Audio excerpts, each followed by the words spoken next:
Olá a todos. Na aula de hoje nós vamos continuar no tema modelagem de sistemas dinâmicos, porém vamos abordar uma outra forma de representar sistemas dinâmicos utilizando espaço de estados, que serve como base para a teoria de controle moderno.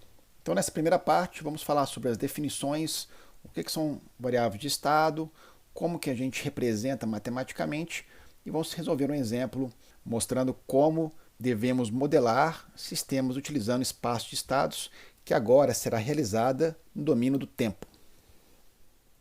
Então, nessa primeira parte, vamos com algumas definições sobre modelagem no espaço de estados.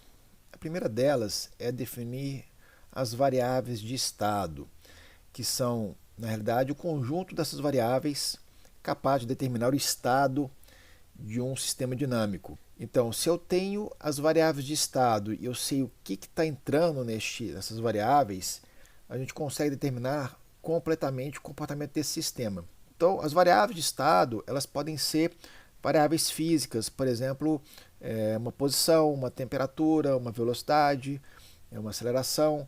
E essas variáveis de estado, junto com o valor de entrada, ou seja, aquilo que vai excitar este sistema, você consegue predizer ou determinar o comportamento desse sistema. E essas variáveis de estado, elas também podem ser variáveis de estados observáveis ou estimadas, sem algum significado físico específico, mas que caracteriza de fato o comportamento ou a condição daquele sistema naquele instante, um instante t. Então é importante dizer que essas definições vão ser realizadas no tempo. E com isso eu consigo expandir essa definição para o vetor de estado.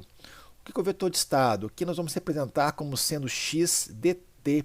Então x de t é o vetor que vai englobar as variáveis de estado de dimensão n. Tá? Então n vai ser o número dessas variáveis de estado que vão descrever este sistema. Então nós podemos dizer que o espaço de estados é o espaço n-dimensional formado pelas variáveis de estado. Então agora nós vamos pegar essas definições e dar uma definição um pouco mais específica e matemática para que isso possa servir como base para a gente modelar matematicamente os sistemas utilizando espaço de estados. A representação matemática no espaço de estados vai ter um formato matricial em função do tempo. Então, enquanto na modelagem, em frequência, a gente usava uma representação polinomial, usando Laplace, aqui nós vamos manter o formato de equações diferenciais, porém, organizando as equações em forma matricial. E essa forma matricial vai me gerar algumas matrizes importantes dentro de um sistema linear invariante no tempo. Eu tenho um Linear Time Invariant para definir este sistema. Então, como que a gente define a equação de estado? Então, a primeira equação é a derivada do vetor de estado x ponto é igual a uma matriz A vezes o vetor de estado mais uma matriz B vezes um vetor de entradas ou uma matriz de entradas. Esta equação é a equação de estado, primeira equação de estado, onde A nós vamos chamar de matriz de estado, uma vez que ela multiplica o vetor de estado, e o B é a matriz de entrada, uma vez porque ela multiplica o vetor ou a matriz de entrada U. Então, por isso que, se nós conhecemos o estado e a entrada, x e u, A e B são matrizes constantes, invariantes no tempo, nós conseguimos obter o comportamento dinâmico x ponto do vetor de estado. Já a segunda equação é uma equação que representa a saída do sistema. Y é o vetor de saída, ou seja, os valores que eu consigo medir ou observar no meu sistema dinâmico. Então, eu tenho a operação C vezes a matriz X, esse C é a matriz de saída, X de T é o estado, e D vezes U, o D é a matriz de transmissão direta. Grande parte dos sistemas físicos, praticamente em sua maioria, esse D é basicamente zero, porque você tem uma ação direta de U na saída. Então, alguns casos específicos onde nós temos que identificar uma matriz D específicas para compor uma equação matemática, sistemas físicos realizáveis dentro do escopo de uma representação em espaço de estados, iremos considerar a matriz D como sendo nula. Tá? Então nós temos duas equações, equação de estado e equação de saída. Essas são as equações no espaço de estados.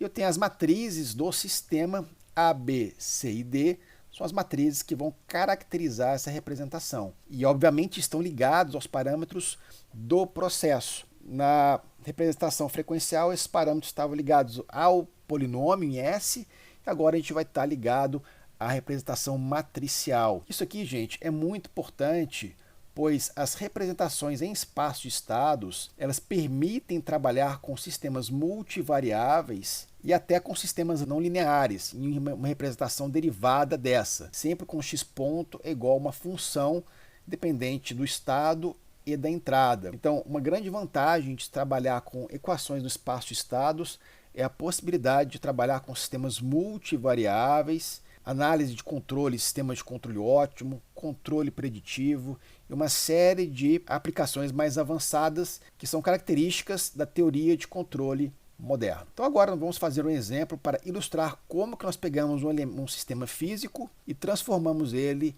numa representação em espaço de estados. Neste exemplo nós temos aqui um sistema massa-mola amortecedor, mais simples do que vimos aí no outro vídeo. Temos um amortecedor aqui no referencial fixo, uma mola entre as duas massas aqui denotadas por M1 e M2, com os deslocamentos respectivos Y1 e Y2, agora com a força U atuando aqui em M2. Eu quero obter as equações no espaço de estados desse sistema, sabendo que as minhas variáveis de saída, ou seja, eu vou medir as variáveis Y1 e Y2.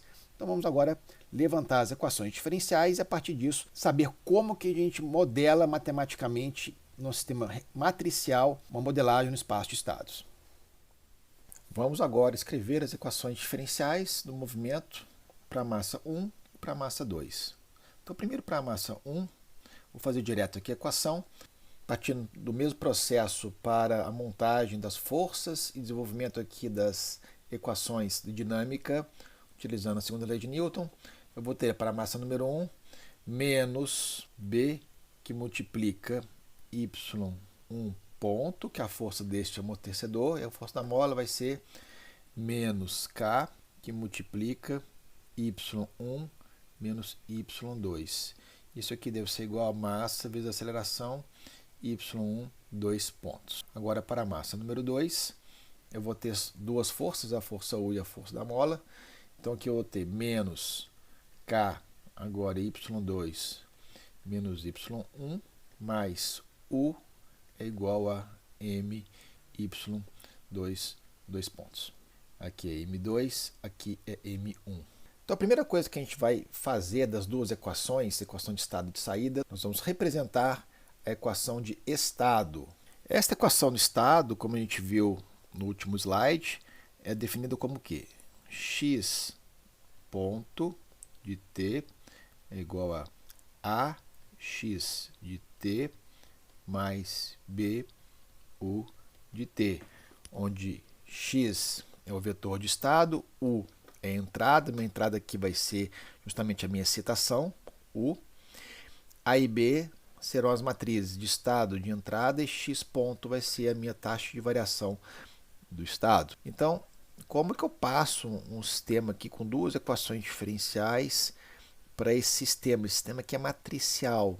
Tá? Eu tenho duas matrizes A e B, e vetores de estado e vetor de comando, tá? De entrada, que pode ser também uma matriz. Então aqui o que nós vamos fazer é pegar cada uma das equações e começar a desenvolver um sistema matricial. Então aqui, como pode ser visto, eu tenho uma derivada segunda aqui. Só que aqui eu só tenho uma derivada primeira. Então eu preciso fazer alguma compensação justamente para incorporar essa derivada segunda dentro da minha equação de estado. Como é que nós fazemos isso? Primeiramente, o que nós temos que fazer é isolar o termo de maior ordem da derivada. Vou fazer primeiro só da equação número 1. Tá? Então eu vou isolar y1, 2 pontos, que é o termo de maior derivada desta equação. Então eu passei a massa dividindo e fiz a multiplicação aqui do K dentro deste parênteses aqui. Então agora eu tenho que pensar como é que eu passo uma derivada segunda para uma derivada primeira. Então é claro que numa equação só eu não consigo fazer. Eu vou ter que passar, vou ter que desmembrar essa equação em função do número de derivadas que eu tenho. Então aqui claramente eu tenho que fazer uma decomposição de variáveis, justamente para expandir esse termo e chegar numa representação vetorial que consiga englobar todas as variáveis de estado justamente numa derivada primeira. Então, novamente, eu vou pegar o termo de maior ordem aqui, y1, 2 pontos, e vou colocar aqui também y1 ponto. Peguei aqui as duas maiores derivadas, y1, 2 pontos, igual a y1 ponto. A integração dessas duas variáveis dá o quê? Se eu integrar a derivada segunda, eu chego na derivada primeira. Integro a derivada primeira, eu vou chegar no valor da função direto. Então, uma integração, se eu integrar isso aqui, eu vou chegar em y1 ponto e y1. Então, reparem que se eu chamar essas duas variáveis aqui de x, o que vai ser essas duas variáveis aqui? X ponto. Então, essas derivadas aqui, esses valores, quando você deriva, você vai chegar nesse ponto. Então, aqui eu consegui chegar num par de duas variáveis de estado, porque eu tenho uma equação diferencial de segunda ordem. Então, eu vou nomear que, por exemplo, o termo aqui de menor derivado, vou chamar que isso aqui vai ser a minha primeira variável de estado, x1, e esse aqui vai ser a minha segunda variável de estado, x2. Então, meu vetor x ele vai ser composto do quê? É um vetor x1, x2, cuja derivada vai me chegar nas expressões y1 ponto e y2 pontos, que é x ponto. Feito isso, vamos substituir esta manipulação de variáveis aqui na equação. Então, eu vou ter o quê? O que é y1 2 pontos? y2 pontos é a derivada de x2, né? Então, agora vamos substituir para tudo como x1 e x2 para cá. y1 ponto, y2 pontos é x2 ponto, que é igual ao quê? Menos b sobre m1 vezes y ponto. Y ponto é o quê? Y ponto é x2 menos km1 y1. Y o que é? Y é x1. x1 mais k sobre m1 y2. Então, y2 nós vamos definir agora, tá? Vou deixar aqui só um pontilhado, porque nós não definimos y2 ainda, nós vamos definir agora, tá? As equações são acopladas, né? Então, aqui agora, vamos fazer para a equação número 2, porque apareceu y2 aqui. Então, da mesma forma, vamos fazer a equação isolar y2, 2 pontos. Então, eu tenho y2, 2 pontos, vai ser igual a menos k sobre m2, y2, mais k sobre m2, y1, mais u sobre m2. Vamos fazer a mesma coisa, ó. y2, 2 pontos, y2 ponto. Não tem aqui, mas a gente tem que fazer justamente para chegar no vetor de estado. Então, isso aqui, se eu integrar, vou botar aqui, vou fazer uma integração, tá? Esqueci de colocar aqui um símbolo de integral. Eu vou ter que y2 ponto e aqui y2. Como já tenho duas variáveis de estado, eu vou nomear essa aqui x3 e essa aqui x4. Eu tenho mais duas variáveis de estado porque eu tenho um sistema de equação diferencial de segunda ordem. Então, preciso fazer essas substituições de variáveis para chegar numa representação matricial. Então, eu vou falar aqui que esse aqui era o meu x modificado. Agora, o meu x vai ser o quê? Meu vetor x é x1, x2, x3 e x4. Então, esse aqui eu tiro essa definição, né? A derivada de x é o x ponto. Como é que fica aqui agora? y2, 2 pontos. y2, 2 pontos, o que é? É x4 ponto. Do lado de cá tem que ficar só a derivada, né, gente? Então, vamos botar aqui, ó. x4 ponto. x4 ponto, por quê? É a derivada segunda de y2. Tem que ficar para cá. Vai ser igual a menos k m2 vezes y2. y2 é o quê? x3 menos y2, x3 mais k m2, y1 lá. Cadê o y? Y está aqui em cima, ó, x1 mais u sobre m2. Então agora a gente pode completar essa caixinha aqui, né? Nós já definimos qual que é o y2. O y2 vai ser o quê? x3. Pode parecer um pouco confuso, mas depois que você faz essa tabelinha, isolando os termos de derivada, fazendo integral e nomeando as variáveis de estado, então tem agora uma representação matricial. Então, os estados são representados de uma forma vetorial, porque A e B são matrizes. Então, eu preciso desmembrar uma equação diferencial para ficar uma equação, continua uma equação diferencial, mas aqui eu vou ter uma ordem, uma derivada primeira.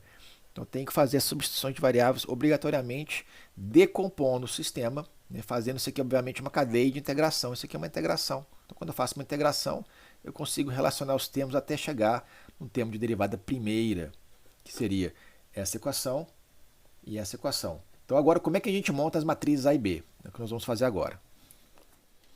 Então, nós chegamos nas duas equações, x2 ponto, x4 ponto. Só para complementar, falta colocar o que é x1 ponto e x3 ponto, para ficar na mesma estrutura, x ponto é igual a x mais bu. Então, o que é x1 ponto? Lembrando que o vetor de estado x é igual ao quê? x1, x2, x3 e x4. E o que é isso aqui? É y1, y1 ponto, y2, y2 ponto. Logo, x1 ponto, o que é? x1 ponto vai ser y1 ponto, que é x2. Então, x1 ponto é igual a x2. E x3 ponto? x3 ponto vai ser igual a y2 ponto, que é x4. Então, agora vamos montar um sistema matricial com essas quatro equações. Então, eu vou ter um vetor de estado x ponto, eu vou colocar aqui x ponto, que vai ser x1 ponto, x2 ponto, x3 ponto, x4 ponto. É igual ao quê? A uma matriz A. Essa matriz A é dimensão o quê? 4 por 4, que é a dimensão do meu vetor de estado, né? x1, x2, x3, x4. Então, isso aqui tem que ser igual a A vezes x mais a matriz B. A matriz B vai estar aqui, vezes U. U justamente é a minha excitação de entrada, a minha força aqui. Eu vou ter um vezes um B, vezes um U. Então, agora vamos complementar essas matrizes. Fazendo primeiro, olha, x1 ponto é igual a x2. Então, como é que vai ficar a primeira linha? x1 ponto tem que ser igual a x2. Então, eu vou ter que fazer o quê? A matriz de x1 ponto aqui é 0, x1 ponto é igual a x2, 1, 0, 0. Do lado de cá, não tem nada de comando, nada de entrada, é 0. x1 ponto vai ser igual a x2. Segundo ponto, x2 ponto é menos b m1 x2. Então, menos b m1 x2 vai ficar na segunda coluna aqui, menos b sobre m1, que multiplica x2. Menos k m1 x1. Menos k m1 x1 na primeira coluna, menos k sobre m1 vezes x1. E k sobre m1 x3, que é na terceira coluna. K sobre m1 vezes x3. Como não tem nada multiplicando 4, eu coloco o 0 aqui. Como não tem entrada na parte de x2 ponto, na equação do x2 ponto, aqui é 0. Agora, as duas últimas equações. x3 ponto é igual a x4. Então, x3 ponto é igual a x4. Eu vou ter 0 em todas as colunas, somente 1 aqui no final, e não tem comando, aqui é 0.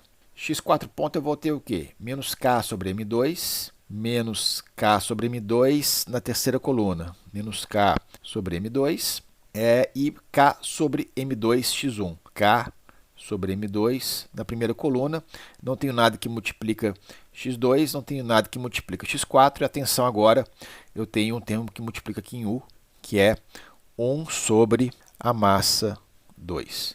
Então, aqui eu tenho a minha matriz A, 4 por 4, a minha matriz B, 4 por 1.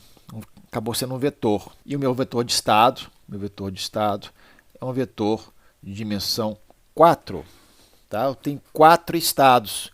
Quais estados que são? Posição, velocidade da massa 1, posição, velocidade da massa 2. Então, nós fizemos aqui a primeira representação de estados. Repare que a gente conseguiu desacoplar todo o sistema para ficar somente as derivadas primeiras e colocamos todos os parâmetros do sistema em forma matricial, representado pela matriz A e pela matriz B. Só que nós ainda não acabamos. Falta fazer a equação de saída deste sistema, que é o que nós iremos fazer agora. Para fazer a equação de saída, nós temos que montar uma representação matricial da seguinte forma: y de t é igual a cx de t mais du de t. Como falamos anteriormente, nós vamos considerar a matriz D igual a zero para esse sistema físico. Então, nós temos somente que fazer y de t igual a cx de t. Nós vimos que as observações que nós temos é só em y1 e y2. A minha matriz x, se a gente for reparar bem, nós temos x1, x2, x3 e x4. Lembrando que x1 é igual a y1, x2 é igual a y ponto, x3 é igual a y2 e x4 é igual a y2 ponto. Repare que se eu meço só y1 e y2, eu estou vendo só essas variáveis, y1 e y2. Então, eu tenho que pegar só essas variáveis, x1 e x2. Então, a minha matriz C, ela obrigatoriamente ela vai ter que ser o quê? Uma matriz 4 por 2, porque eu só tenho duas saídas. Meu y aqui vai ser y1 e y2. Então, se y é igual, vai ser a primeira variável, eu tenho que separar somente x1. Então, a primeira linha vai ficar 1, 0, 0, 0. E a segunda linha vai ficar só o x3, 0, 0, 1, 0. Então, eu tenho y1 é igual a x1, y2 é igual a x3. Então, esta aqui é a minha matriz C de saída. E com isso a gente encerra aí a representação em espaço de estados, obtendo as matrizes A, B e C do sistema e partindo sempre do mesmo princípio, escrevendo as equações diferenciais do movimento. Se eu for para Laplace, na frequência, eu tenho que fazer a transformada de Laplace e separar as variáveis de interesse, saída sobre entrada. Se eu for para o sistema em espaço de estados, que é a base da teoria de controle moderno, sistemas que a gente modela para trabalhar com multivariáveis, com um sistema de controle avançado, um pouco mais elaborado, a gente vai para a representação do tempo, utilizando a representação em espaço de estados, desenvolvendo as matrizes da forma que a gente viu aqui na aula de hoje. Para encerrar a aula de hoje, recomendo a leitura do capítulo 2 do livro do Ogata, Diaria de Controle Moderno, tópico 2.4, onde ele vai explicar justamente todos esses conceitos introdutórios referentes à modelagem, espaço de estados, desenvolvimento das equações e representação matricial. Então, por hoje ficamos por aqui. Agradeço a todos pela atenção novamente e até a próxima aula.